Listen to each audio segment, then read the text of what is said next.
Alors, en n'ayant pas rien qui est sélectionné, en fait, en n'ayant rien qui est sélectionné, je vais importer l'autre image. Voilà.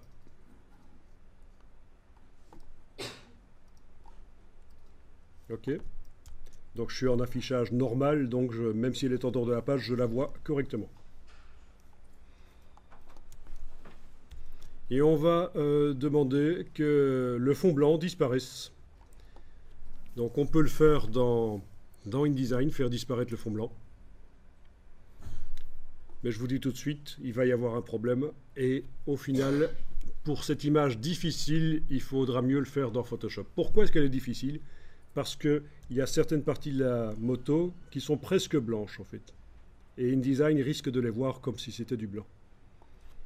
Donc je veux automatiquement supprimer le fond blanc. Ça marche bien pour des logos, des choses vraiment très tranchées, mais pour des choses subtiles, c'est pas génial. Alors vous allez dans Objet, Masque, Options. Pendant que cette image est sélectionnée, vous allez dans Objet, Masque, Options. Et ici, vous avez la détection des contours. Case aperçu coché, vous voyez ce que ça donne.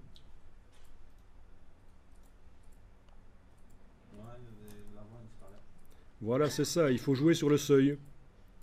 Il faut jouer sur le seuil, et puis ce que vous pouvez faire aussi, c'est faire en sorte que les trous, là, dans les roues, deviennent des vrais trous. Et pour ça, il faut dire inclure les contours intérieurs. Sauf que quand vous faites ça, il y a le reflet sur le tuyau qui devient transparent. Donc vous voyez, c'est pas génial. On a peut-être intérêt à plutôt faire ça dans Photoshop alors. Voilà. Bon.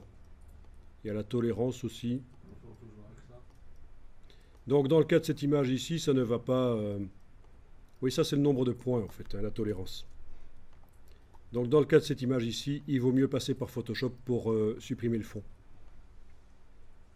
Parce que le trou là, quand même, dans le tuyau, c'est ennuyeux. Ceci dit, ça ne va peut-être pas se voir si je mets l'image sur un fond blanc. Par contre, si derrière ça, il y avait un fond coloré, ça se verra forcément. Là, je mets un fond coloré, par exemple.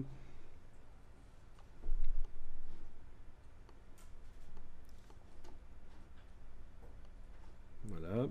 Objet, disposition, arrière-plan. Alors, objet, disposition, arrière-plan, c'est arrière-plan dans le calque, en fait. Ça ne descend pas tout en bas, vraiment. Ça descend en bas dans le calque. D'accord ? Objet, disposition, arrière-plan me fait descendre mon objet rectangle, là, le rectangle bleu, en bas dans le calque. Si je veux vraiment qu'il aille tout à fait à l'arrière-plan, je vais créer un calque fond.